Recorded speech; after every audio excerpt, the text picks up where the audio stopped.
back in the woods.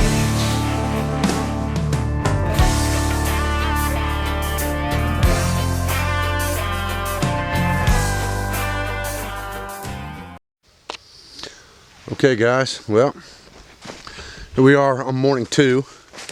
This is our scent post, or our urine post, that we put up yesterday on the corner of this woods on a 3-way intersection here. And we got a big Mac Daddy possum in here, probably a big male, in a foothold now. We'll take a close look at this. I want you to see, right there's his foot in the trap. He's not injured. He ain't real happy, but he ain't injured. He's got one paw in there. I think we can actually let this guy go pretty easy. So we're going to try to let him go and reset. Okay. Let's see what you got going on here, Daddy-o. Let's just relax this trap. Pull your foot out of there. There you go. Let's see what you got going on here. You had your front foot in there, didn't you? Huh? Alright. Come here. Probably a little numb, ain't it? It's not cut. It's not cut.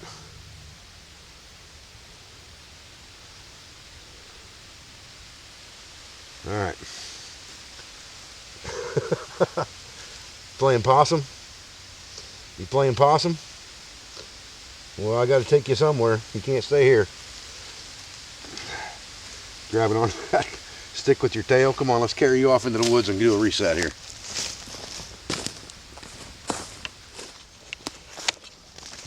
Okay, this is where our possum was. There's our scent post. Here's our trap bed. Piece of our turd still left. We'll save that to the side.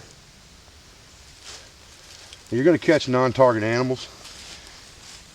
When I catch non-target species, unless I'm specifically going to use them for something, I try to let them go unharmed if I can. That little boy still ain't over there playing possum at the moment, but I'm sure he'll run off here in a little while. I hope he just doesn't stumble back into this trap, because really, the best set is really a reset. I mean, you've caught an animal in here now, so the area is scented up really good. This is a great place to put another set right back in here and hopefully catch another animal with it. So let's just get our tools out and get this done as quick as we can.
When I put these posts in, I like to lean them away a little bit from the trap.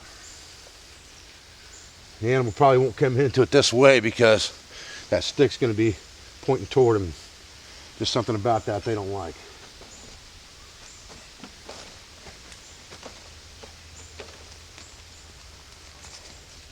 Somebody asked me about these latex pan covers, and these latex pan covers are made for trapping.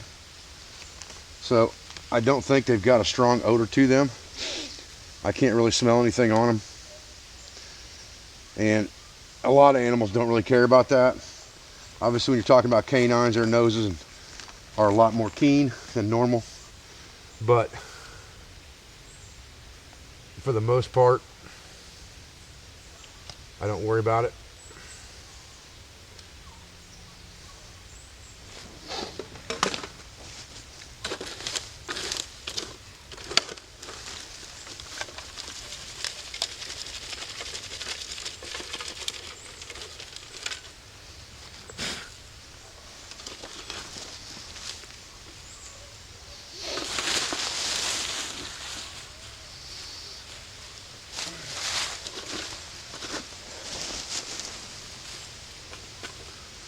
Put a little backing in there.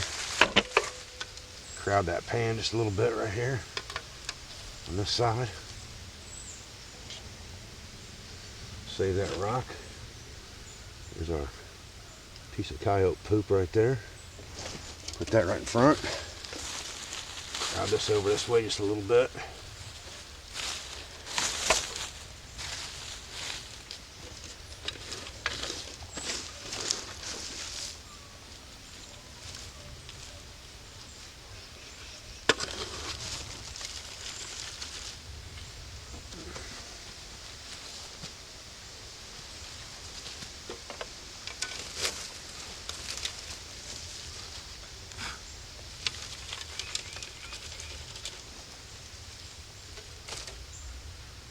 Okay.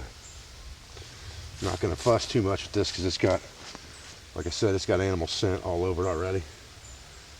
Might lay a stick right here too just to keep him where I want him to put his foot where I want him to go.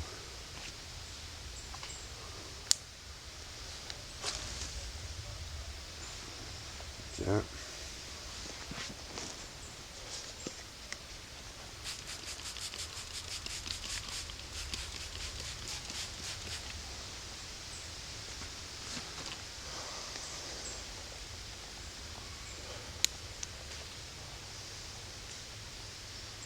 A little bit of call lure on the top.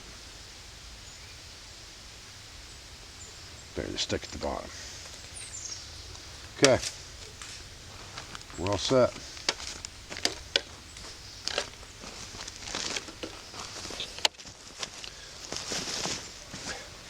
Okay guys, well, here's our reset. Like I said, sometimes the best set is a reset. You've caught an animal in here, you scented the area up. I did spray it down again a little bit with urine. This is a scent post or urine post set that I want to catch, you know, coyote in if I can.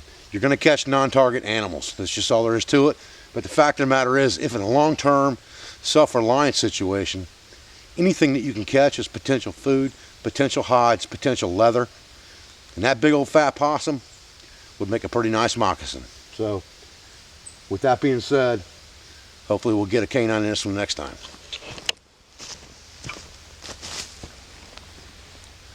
Okay guys, well I'm Dave Canterbury from the Pathfinder School. We went out and we've only got 4 traps out right now, okay? I haven't been setting a bunch of traps off camera.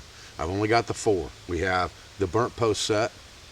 We have the flat set or dirt hole set that's back in the corner back here. We've got this urine post set.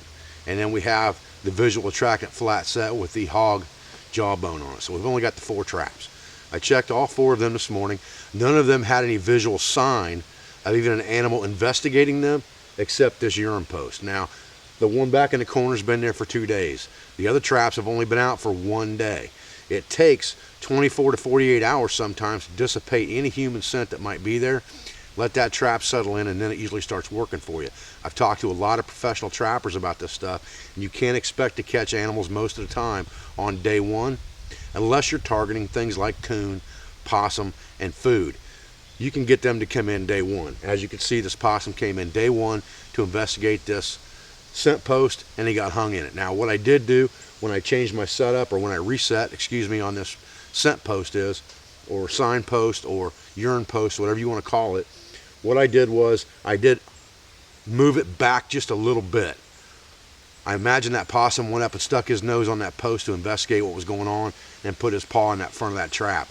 I did bring it back just a little bit more. It's probably got a 4-inch, maybe 4.5-inch back set now, hoping that if a coyote does that, he's going to put his front paw in there. If a possum got his paw hung in there, it might be a little close. If he got his back foot in there, I'd have been a little more comfortable with that. So I'm experimenting with offset, you know, how far over, how far back. You always want it over left or right, one of the two, because obviously you've got the animal's got 2 feet and his nose is in front. So you want to offset it to the side.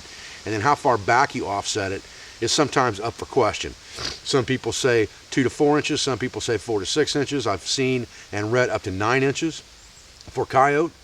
But like I said, it's all up for experimentation and whatever works for you.